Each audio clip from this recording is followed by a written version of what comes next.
uh, thought process with keeping it light in today's practice? We're gonna have a big. Coach Wilcox wants a big eval day tomorrow. Tomorrow's gonna be our fifth practice in a row. We've had really physical practices of this rack on 1, 2, and 3. So I think today was a little more instruction, get their legs back so they're ready and prepared to give a good physical performance tomorrow. You have anything fun planned for the guys today heading into the scrimmage, or does that come after the scrimmage? That's going to be after the scrimmage. We're still in the middle of these practice schedules. It's pretty serious, and we're staying focused on those. Okay. Do you expect Liam Johnson to be a factor this year? That's why we brought him here. He's been a very productive player.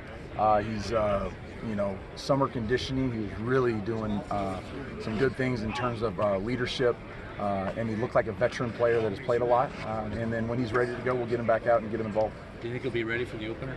Those are going to be, decisions that out of my control.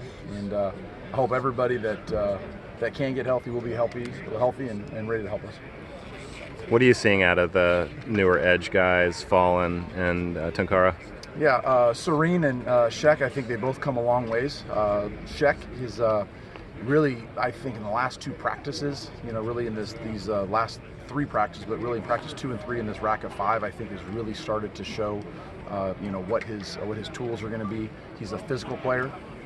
And he's done a good job of showing some ability to rush the quarterback as well. So just seeing him grow and develop has been really good. He's extremely serious in the meeting rooms, and I think he still has another step, I think, of getting comfortable and getting into playing shape that I think he's got a lot more in him. And then Sirmon is a very twitchy, bendy edge player. So we just have to continue to develop him. He's a younger player. I think he's a redshirt freshman, so he does have quite a bit of time ahead of him. But Vic has done a good job of bringing kind of different body types in at that position, and he's going to be able to mix and match some different guys with Ryan McCulloch, Miles Williams, Xavier, and David Reese. You got to figure he's going to get a little bit bigger later on too.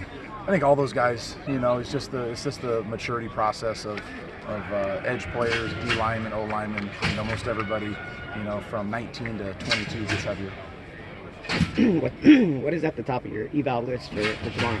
I want to see execution. That's what we want to see on the field. The number one priority we have for a defense is how we're going to play with effort and toughness. That's number one.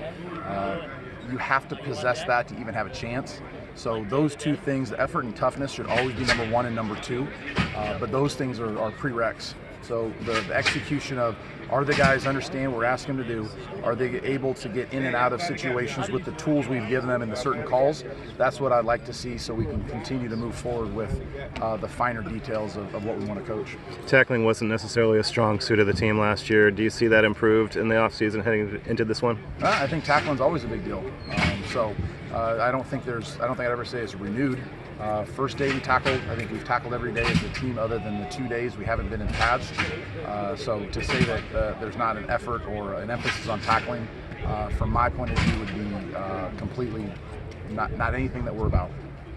Anybody that surprised you, not necessarily a starter, but who surprised you and progressed more than you expected during the fall? I think Ryan McCulloch has really started to shine. He has tools.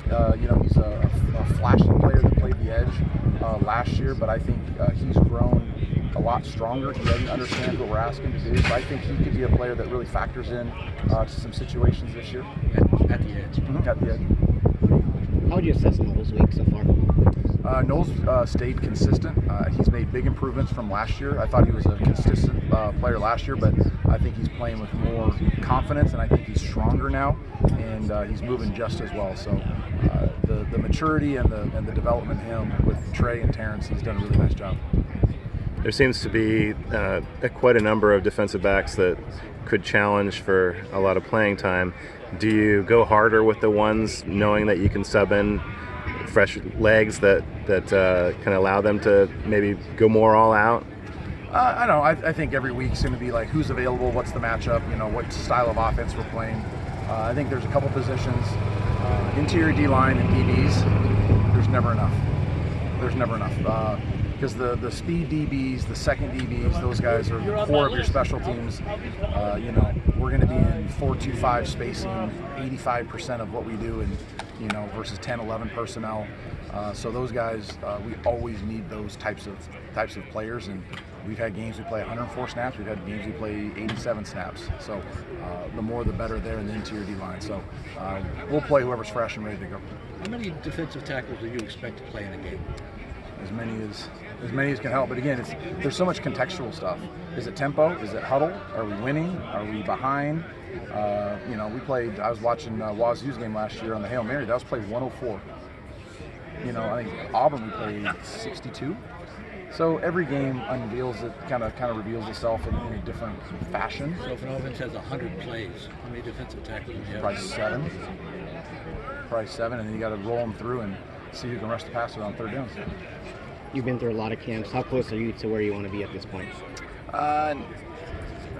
We're in progress, but we got a lot left. There's a lot of the details. Yesterday, I thought we had, I think we had 5 different opportunities for 2 minutes, end of half, end of game scenarios. I think we can go back and continue to clean that up on things that I call on how we instruct it, some of the kind of mechanics of substitutions, how we handle timeouts, just a lot of different scenarios. So some of those finer details of how you finish a half or a game are things that I want to continue to work on. Hunter's obviously had some experience as a backup at middle linebacker. What are your thoughts on a couple of the new guys, Hampton and Azandu in particular? Aaron has continued to come along. He's, we grade everything that we do here. He's been a very productive player. He's around the ball a lot. I think he's made tremendous strides from when he got here early enrollee in January. He is, again, I think the number one common denominator with young players when they come in, are they serious? And when they're serious about football, they're serious about their academics, they're serious about their life outside of football, and those are the guys that transition the fastest. Some of the guys that come in, maybe in football is, and their personality is not quite that professional workman-like. There's a little bit of some growing pains on how they manage life out of football, how they manage their studying of football, how they manage good days and bad days in the spring. But we're really excited about Eze, really excited about Luke Ferrelli. BJ Jones has had a nice game as well.